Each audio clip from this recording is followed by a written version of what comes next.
पिता और पुत्र की इमोशनल कहानी। बैठक में बैठे पिता की आंखें सुमित के आने के समय दरवाजे की ओर निहारती रहती थीं। उसके घर आते ही उन्हें सुकून मिल जाता और अपने कमरे में चले जाते। ये उनका रोज का नियम था। 5 बजे के बाद 10-15 मिनट ऊपर होते ही उनकी बेचैनी शब्दों में दिखने लगती। वह अभी आया क्यों नहीं? आज तो रोज से भी ज़्यादा देर कर दी, पर इतनी देर तो वह कभी नहीं करता। बबलू, पापा को फ़ोन तो लगा। कभी सरला बहू से पूछते, बेटा सुमित कुछ पता कर गया था क्या? उनकी सारी बातों का एक ही जवाब होता सरला बहू के पास, पापा जी वो आने ही वाले हैं। काम में देर हो गई होगी या ट्रैफिक में फंस गए होंगे। लेकिन शंभूदास जी का मन किसी भी जवाब से संतुष्ट नहीं होता।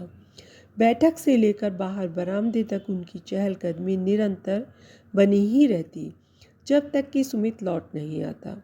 शंभूदास जी 70 की उम्र पार कर चुके थे। कैसे किसी को समझाएं कि ये बेचैनी आज की थोड़ी ही है। बिना माँ के बच्चे को पाल पोस कर बड़ा किया था। शायद इसीलिए माँ की ममता भी उन्हीं के दिल में उतर आई थी। आज भी रोज की तरह दरवाज़ा खुलते ही उनके मुंह से यही वाक्य निकला, इतनी देर कर दी, सब ठीक है, फ़ोन कर दिया होता। और सुमित मुस्कुराते हुए पैर छूने को झुक जाता। पापा चिंता मत किया करो, कहते हुए अंदर चला जाता। पिता को परेशानी यह नहीं थी कि बेटा उन्हें समय नहीं दे पाता या उनके साथ नहीं बैठता। उसके घर आने के बाद वह बेफिक्र हो अपने कमरे में सोने के लिए चले गए। सुमित कपड़े बदलकर खाना खा ही रहा था कि सब कुछ हिलता हुआ सा महसूस हुआ। 1 मिनट से ज़्यादा तो ये समझने में ही लग गए कि भूकंप आ रहा है। सुमित ने खाना बीच में छोड़कर फुर्ती से सोते हुए बबलू को उठाकर कंधे से लगा लिया और सरला का हाथ पकड़कर खींचता हुआ तेजी से बाहर भागा। उन्हें सुरक्षित जगह पर पहुंचाकर वापस जल्दी लौटना जो था। पिताजी जो दूसरे कमरे में थे घबराकर सुमित सुमित आवाज़ लगाते हुए कमरे से निकले। उन्होंने देखा बेटा तो अपने बीवी बच्चों को लेकर लगभग बाहर जा चुका है, तो वह स्तब्ध वहीं खड़े रह गए। सुमित मुझे देखकर एक क्षण भी नहीं रुका, बस पिताजी आइए कहते निकल गया। भूकंप के झटके रुक रुक कर आए जा रहे थे। नुकसान कुछ दिखाई नहीं दिया, लेकिन लोगों के चीखने चिल्लाने की आवाज़ें जरूर आ रही थी। बेटे को अपने परिवार सहित बाहर जाते देख शंभूदास जी के पांव जैसे पत्थर हो गए। उन्हें लगा उनकी किसी को भी ज़रूरत नहीं है, बेवजह जी रहे हैं वो। जिस बेटे को अपने जीवन का आधार मानता रहा मैं, उसे मुझसे कोई सरोकार नहीं। उसने एक बार भी मुझे बाहर ले जाना जरूरी नहीं समझा। मैं उसकी प्राथमिकता की श्रेणी में नहीं आता क्या? अंदर से टूटे हुए पिता पर जैसे बिजली टूट पड़ी हो। उन्हें जीने का कोई मकसद नजर नहीं आ रहा था। सुमित के बचपन से आज तक का एक एक पल आंखों के सामने चलचित्र की भांति घूमने लगा। कैसे उनकी धर्मपत्नी बस 2 दिन के बुखार में ही 10 महीने के फूल जैसे बच्चे को छोड़कर चली गई थी। उस समय उन पर तो मानो पहाड़ ही टूट पड़ा था। छोटे से बच्चे को माता पिता दोनों को का प्यार देने की जी जान से कोशिश की थी उन्होंने। इस नन्ही सी जान को दुनिया की हर खुशी देने की चाहत में अपनी हर छोटी बड़ी खुशी को दरकिनार कर दिया था शंभूदास जी ने। लेकिन क्या यह प्रेम एक तरफा ही था?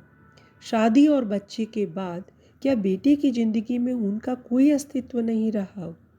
उसी क्षण मानो उनके जीने की इच्छा खत्म हो गई। उन 2 मिनट में ही जैसे किसी ने उनकी दुनिया ही उजाड़ दी हो। उनकी आंखों से आंसू गिरने लगे। आसपास के भूकंप से उन्हें रंच मात्र भी डर नहीं लग रहा था। निर्विकार भाव से छत की ओर देखे जा रहे थे बस। इतने में किसी ने बाँह पकड़कर आवाज़ लगाई, पिताजी आपको क्या हो गया? हिम्मत मत हारिए, सब ठीक है, जल्दी करिए। 3 झटके आ चुके हैं, बेशक सब सही है, फिर भी एहतियात बरतनी होगी। तू क्यों आया? तू जा, मेरी चिंता छोड़, तू चला जा। बहुत कहने के बाद जब पिताजी बाहर नहीं चले तो सुमित भी वहीं उनके पैरों के पास बैठ गया और बोला, किस्मत में लिखा होगा तो हम दोनों सही सलामत रहेंगे। नहीं तो आपके आशीर्वाद के बिना मैं नहीं जी पाऊंगा। आत्मग्लानि से भरे पिताजी एक कदम भी नहीं चल पाए और कुछ ही पल में बेहोश हो गए।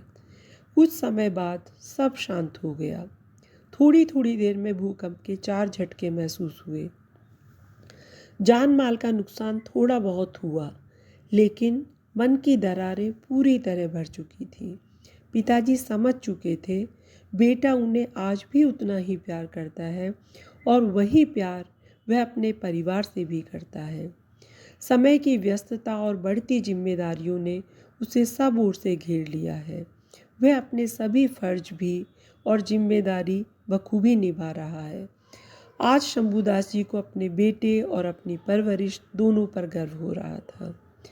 अक्सर कोई गलत नहीं होता, बस किसी भी बात पर दूसरे का नज़रिया हमसे अलग होता है। आज की इस भावपूर्ण कहानी को लाइक और चैनल को सब्सक्राइब करें। धन्यवाद।